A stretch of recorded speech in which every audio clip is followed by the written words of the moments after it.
ಪುಷ್ಪ ಮತ್ತು ರಾಘವೇಂದ್ರನಿಗೆ ಚೈತ್ರ ಅನ್ನೋ ಒಬ್ಬಳೇ ಮಗಳಿರ್ತಾಳೆ. ಬಡ ಕುಟುಂಬದವರಾಗಿದ್ರು ಮಗಳಿಗೆ ಯಾವುದೇ ಕೊರತೆ ಬರದೇ ಇರೋ ಹಾಗೆ ನೋಡ್ಕೊಳ್ತಾ ಇರ್ತಾರೆ. ತಾವೆಷ್ಟೇ ಬಡವರಾಗಿದ್ರು ಕೂಡ ತಮ್ಮ ಮಗಳು ಯಾವುದೇ ರೀತಿ ಬಡತನ ಬರಬಾರ್ದು, ಜೀವನದಲ್ಲಿ ಯಾವಾಗಲೂ ಅವಳು ಖುಷಿಯಾಗಿರಬೇಕು ಅಂತ ತಾವು ಕಷ್ಟಪಟ್ಟು ಮಗಳನ್ನ ಸುಖವಾಗಿ ನೋಡ್ಕೋತಾ ಇರ್ತಾರೆ.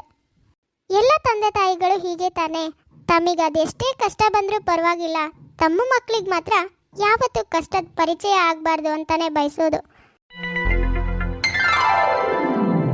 ಅಮ್ಮ ಚೈತ್ರ, ಇವತ್ತು ಗಂಡಿನ ಮನೆಯವರು ನಿನ್ನ ನೋಡೋದಕ್ಕಂತಾನೆ ಬರ್ತಿದ್ದಾರೆ. ನೀನು ಎಲ್ಗೂ ಹೋಗಬೇಡ ಆಯ್ತಾ? ಏನು, ಗಂಡಿನ ಕಡೆಯವರಾ?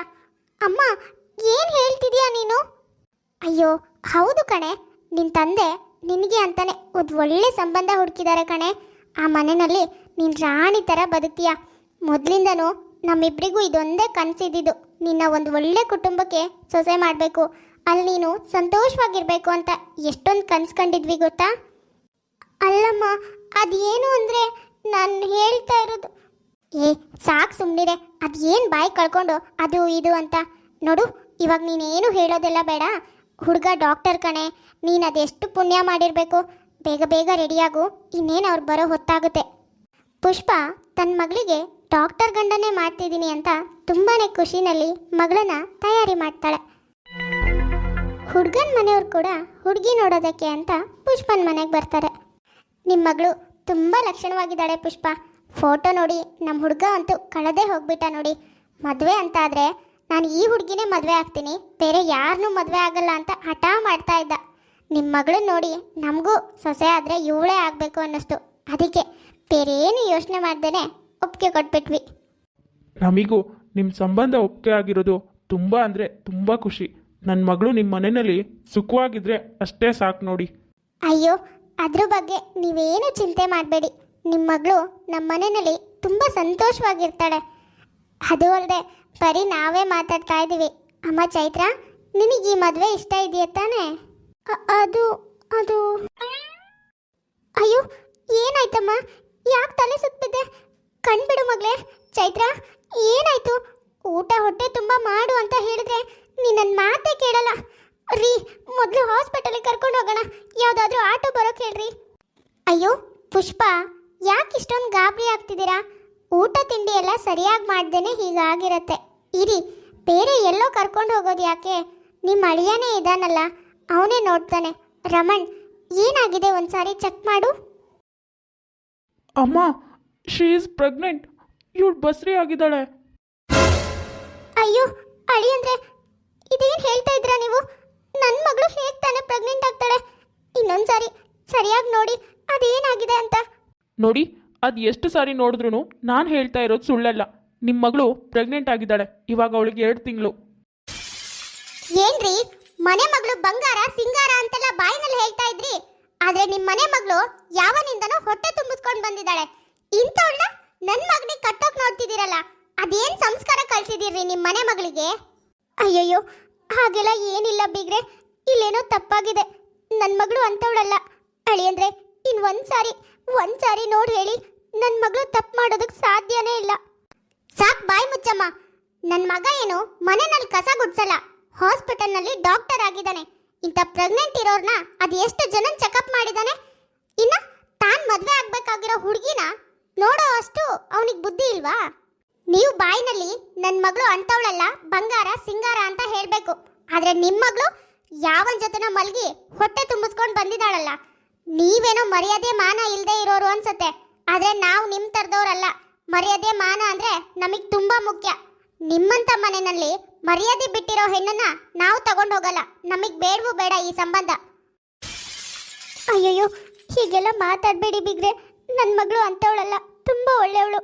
ಹೌದೌದು, ನಿಮ್ಮ ಮಗಳಿಗಲ್ಲ, ಅವಳನ್ನ ಬೆಳೆಸಿರೋ ನಿಮಗೆ ಮೊದಲು ಬೈಬೇಕು. ಹೀಗೆ ಬೆಳೆಸಿರೋದಲ್ದೇನೆ ನಮ್ಮಂಥ ಮರ್ಯಾದಸ್ಥ ಕುಟುಂಬಕ್ಕೆ ನಿಮ್ಮ ಮಗಳನ್ನ ಕೊಟ್ಟು ನಮ್ಮ ಕುಟುಂಬನ 4 ಜನರ ಮುಂದೆ ತಲೆ ತಗ್ಸೋ ಹಾಗೆ ಮಾಡಬೇಕು ಅನ್ಕೊಂಡಿದ್ರಲ್ಲ. ಛೀ, ಮೊದಲು ಈ ಮನೆಯಿಂದ ಹೋಗಬೇಕು. ಇಂಥವ್ರ ಮನೆಯಲ್ಲಿ ನಾವು ನಿಂತ್ರೆ ನಮಗೂ ಮರ್ಯಾದೆ ಇರಲ್ಲ. ಅಯ್ಯೋ ಅಯ್ಯೋ ಅಯ್ಯೋ, ಏನು ಪುಷ್ಪನ್ ಮಗಳು ಅಂದರೆ ತಲೆ ಮೇಲೆ ಹೊತ್ಕೊಂಡು ಮೆರೆಸ್ತಾ ಇದ್ರು, ಊರವ್ರ ಬಗ್ಗೆ ಎಲ್ಲ ಮಾತಾಡ್ತಾ ಇದ್ರು. ಇವಾಗ ನೋಡು, ಹೊಟ್ಟೆ ಬರ್ಸ್ಕೊಂಡು ಕೂತಿದ್ದಾಳೆ. ಛೀ, ಅಯ್ಯೋ ದೇವ್ರೇ, ಎಂತ ಕೆಲಸ ಮಾಡ್ಕೊಂಡು ಬಂದಿದ್ಯೆ? ಮಗಳು ಮಗಳು ಅಂತ ಮುದ್ದು ಮಾಡಿ ಬೆಳೆಸೋದಕ್ಕೆ ಎಲ್ರೂ ನಮ್ಮ ಬಗ್ಗೆ ಬಾಯಿಗೆ ಬಂದಾಗ ಮಾತಾಡೋ ಹಾಗೆ ಮಾಡ್ಬಿಟ್ಟಿದ್ಯಲ್ಲೇ. ಹಾಳದವಳೆ, ಯಾರ ಜೊತೆಗೆ ಮಲಗ್ ಬಂದಿದ್ಯೆ? ಯಾಕಾದ್ರೂ ನೀನು ನನ್ನ ಹೊಟ್ಟೆನಲ್ಲಿ ಹುಟ್ಟಿದ್ಯೆ? ರೀ, ಯಾಕ್ರಿ ಏನು ಮಾತಾಡ್ತಾ ಇಲ್ಲ? ಹೀಗೆ ನೀವು ಮೌನವಾಗಿದ್ರೆ ನನ್ಗೇನು ತೋಚಲ್ಲ ಕಣ್ರಿ. ಏನಾದರೂ ಮಾತಾಡ್ರಿ. ಇನ್ನೇನು ಅಂತ ಮಾತಾಡಲಿ ಪುಷ್ಪ. ನನ್ನ ಮಗಳಿಂದಾನೇ ನಾನು ತಲೆ ತೆಗ್ಸೋ ಸ್ಥಿತಿ ಬರುತ್ತೆ ಅಂತ ಅಂದ್ಕೊಂಡಿರಲಿಲ್ಲ ಕಣೆ. ಯಾಕಾದರೂ ನಾನು ಬದುಕಿದ್ದೀನೋ ಅನ್ನಿಸ್ತಿದೆ. ಎಲ್ಲರೂ ನೋಡು ಅವ್ರಿಗೆ ಮನ್ಸಿಗೆ ಬಂದಾಗ ಮಾತಾಡ್ಬಿಟ್ಟು ಹೋದರು.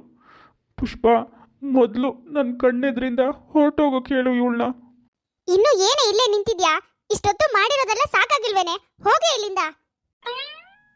ಮಗಳು ಮದುವೆಗೆ ಮುಂಚೆನೆ ಬಸರಿ ಆಗಿದ್ದಾಳೆ ಅನ್ನೋ ವಿಷಯ ಬಂಧು ಬಳಗ, ನೆಂಟರು ದಿಷ್ಟರು, ಊರು ಮನೆ ಎಲ್ರಿಗೂ ಗೊತ್ತಾಗತ್ತೆ.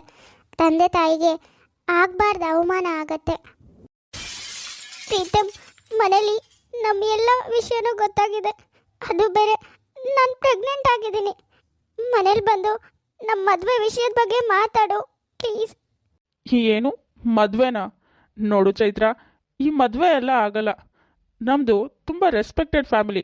ಹೀಗೆ ಹೊಟ್ಟೆ ಹೊತ್ಕೊಂಡು ಮದುವೆ ಆದರೆ ಎಲ್ಲರೂ ಆಡ್ಕೊಳ್ತಾರಷ್ಟೆ. ಅಷ್ಟಕ್ಕೂ ನಾನು ಯಾವತ್ತಾದರೂ ಹೇಳಿದ್ದೀನಾ ಮದುವೆ ಆಗ್ತೀನಿ ಅಂತ? ಏನೋ ಹುಡುಗಿ ಚೆನ್ನಾಗಿದ್ದಾಳೆ, ಇರೋ ಅಷ್ಟು ದಿನ ಮಜಾ ಮಾಡೋಣ ಅಂತ ನಿನ್ನ ಜೊತೆಗೆ ಸುತ್ತಿದೆ. ನೀನು ಕೂಡ ನನ್ನ ಜೊತೆಗೆ ಕ್ಲೋಸ್ ಆದೆ. ಇವಾಗೇನೋ ಪ್ರೆಗ್ನೆಂಟು ಅಂತಿದ್ಯಾ.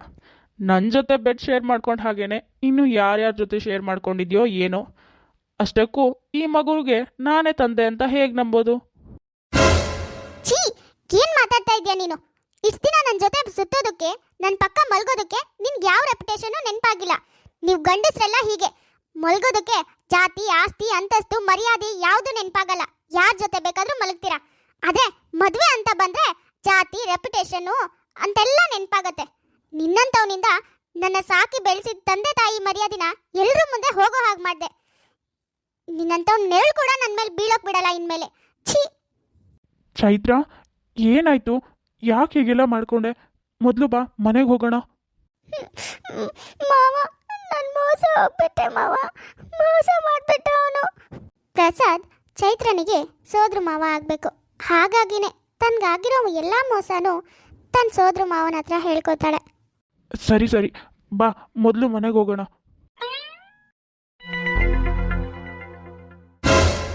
ಪ್ರಸಾದು, ನೋಡು, ನಿನ್ ಭಾವ ನನ್ ಬಿಟ್ಟು ಒಬ್ರೇ ಹೋಗಿದ್ದಾರೆ. ನಾನೇನೋ ಪಾಪ ಮಾಡಿದೆ. ಇಂಥ ಮಗಳಿಗೆ ಜನ್ಮ ಕೊಟ್ಟಿದ್ದೆ ತಪ್ಪಾಯ್ತು ಅನ್ಸುತ್ತೆ. ನನ್ನ ಮಾಂಗಲ್ಯ ನನ್ನಿಂದ ದೂರ ಆದ್ಮೇಲೆ ನಾನು ಈ ಭೂಮಿ ಮೇಲಿದ್ದು ಏನೋ ಮಾಡ್ಲಿ. ಅಯ್ಯೋ ಭಗವಂತ, ಏನ್ ಪರಿಸ್ಥಿತಿ ತಂದ್ಬಿಟ್ನೋ ನನ್ನ ಜೀವನಕ್ಕೆ. ಅಕ್ಕ, ಸುಮ್ಮನೆ ಇರು. ನೀನು ಹೀಗೆಲ್ಲ ಮಾತಾಡಿದ್ರೆ ಚೈತ್ರನಿಗೆ ಯಾರು ದಿಕ್ಕು ಹೇಳು? ಹೀಗೆಲ್ಲ ಮಾತಾಡಬೇಡ. ಏನೋ ತಿಳಿದೇನೆ ತಪ್ಪು ಮಾಡಿದಾಳೆ. ಅಯ್ಯೋ, ನನಗೆ ದಿಕ್ಕಿಲ್ದಾಗ ಮಾಡಿರೋ ಇವಳಿಗೆ ನಾನು ಯಾಕೋ ಬೇಕು? ನಿನ್ನ ಭಾವ ಇಲ್ದೇನೆ ನಾನು ಹೇಗೋ ಇರಲಿ?